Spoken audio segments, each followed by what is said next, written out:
Hello, good afternoon everyone. Today myself Smita and I will be telling you today's topic is cardiology procedures. Some of the procedures I will be teaching you, and I will be starting with some heart anatomy, and then I will be discussing with you about the various some procedures and all. So let us start the topic. So I will start with the basic today, and we will have a small summary, and then we will come to the topic, so it will be a easy session for us. Okay, so you all know the heart consists of the four chambers: right atrium, left atrium, right ventricle, left ventricle and all. And we are having the various valves. I have already discussed.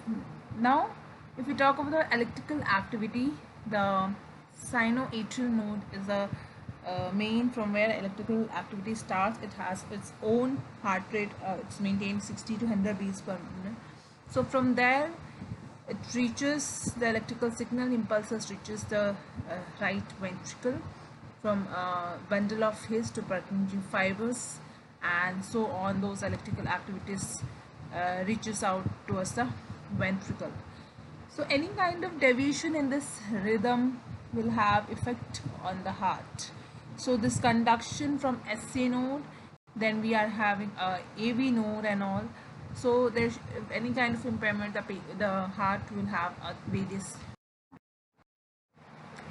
Let us see some arteries. The arteries usually arises from the arch of aorta. So from the arch of aorta we are having a right coronary artery, which you can see in the image, and we are having right coronary artery over here, which is covering the right atrium and the right ventricle, and the posterior valve wall also, which is supplying. And we are having a left coronary artery, which again it has having a two main coronary arteries. So we are having a left circumflex, which is supplying a left side of the heart, and anterior aspects of the left side, that is LAD, left anterior descending artery. So like any kind of blockage in this artery, if it is there, so the further our heart muscles will not going to get a good blood supply, or ischemia happens, or MI arises. So various procedures are done in the cardiac surgery to prevent all those things. Somehow we need to maintain this circulation. We want that the all muscles, or we can say the heart, should be supplied very well. So we will study the further coronary artery diseases in which there is a blockage. Atherosclerotic plaque is there, so there is a blockage, and the heart coronary arteries cannot supply further. Okay, so mainly various procedures which happens in the cardiac ward.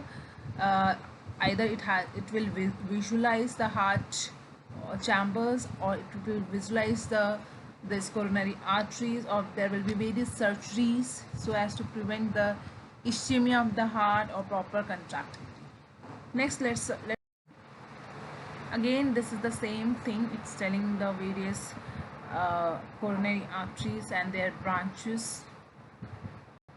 If we talk about the valves, one valve we talk about the tricuspid and the mitral valve, and we are having a two semilunar valve. One valve is there in the aortic, and one is the pulmonary artery. So these semilunar valve has a function that when the blood goes, it does not come back, because when the heart contract, then only this semilunar valve opens and the blood flows and goes to the systemic circulation. So it closes when the heart relaxes, so as to prevent the backflow of the blood inside the back of the left ventricle. So this was the semilunar valve. Now heart is also like mainly hypertension happens and all. So when the body is having any kind of hypertension, increase in BP, we are having something called baroreceptors. So in the image you can see the baroreceptors are usually present in the arch of aorta and the carotid sinus. These baroreceptors are very much sensitive to the blood volume, and or you can say the blood pressure. So these baroreceptors, when they feel the patient is having hypovolemia or BP is lowering down, or BP is less, gets activated. So baroreceptors in the same you can see, and we have NTP in the medulla, and there is a center, and when it get activated with the vagus nerve stimulation, and we are having the eighth glossopharyngeal nerve get activated. So they activate the sympathetic and the parasympathetic accordingly. So always remember when does it activates the parasympathetic. So in the image you can see this line tells the parasympathetic way, and parasympathetic means it has a function to decrease the heart rate.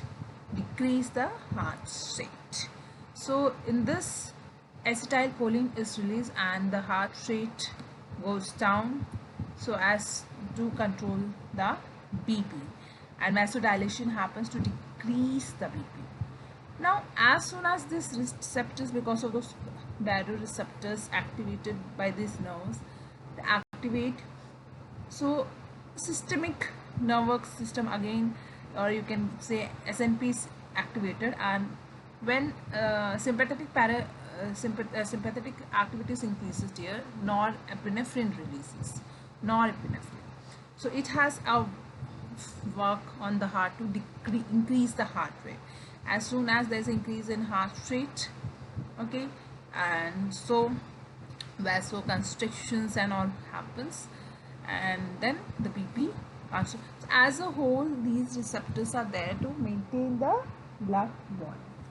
Not only baroreceptors and this parasympathetic system and all, also there's a in adrenal medulla, aldosterone is having, let us see. Aldosterone, when it is increases, it retains the water retention and the sodium retention. Again, from the posterior pituitary gland, vasopressin is also is secreted, and it's a good diuretic hormone. So there is a increase in vasoconstriction, increase in BP, and sodium and water retention is there. Something a overview of heart, and we will go to our next slide, which tells one of the procedures. You will understand. So in the image you can see a bridge, and the bridge is connected with a pool.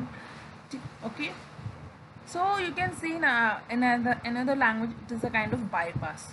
Good. So it is a kind of bypass. So bypass, what is bypass is there? Bypass, if you're talking about heart, also there is a surgery which is known as a CABG, which has a same kind of effect. The full form of this is coronary artery bypass grafting. Okay, that is, for example, in this image we can see when any kind of blockage is there in the coronary artery because of the atherosclerotic plaque and all, so it will not gonna supply further, so we need a bypass stenting and all. So in the surgery, when I was there in the OT, there's an open heart surgery was there for a CABG, and they and one of further surgeons are operating towards a leg inside with a stent, and this is something CABG, and they've also connected this machine which is known as a heart machine. Okay, so after surgery the patient will have such incision and all. Okay, this surgery which is known as CABG, patient will have chest tube drain like this. So this was a overview of some CABG. uh, uh, okay, thank you.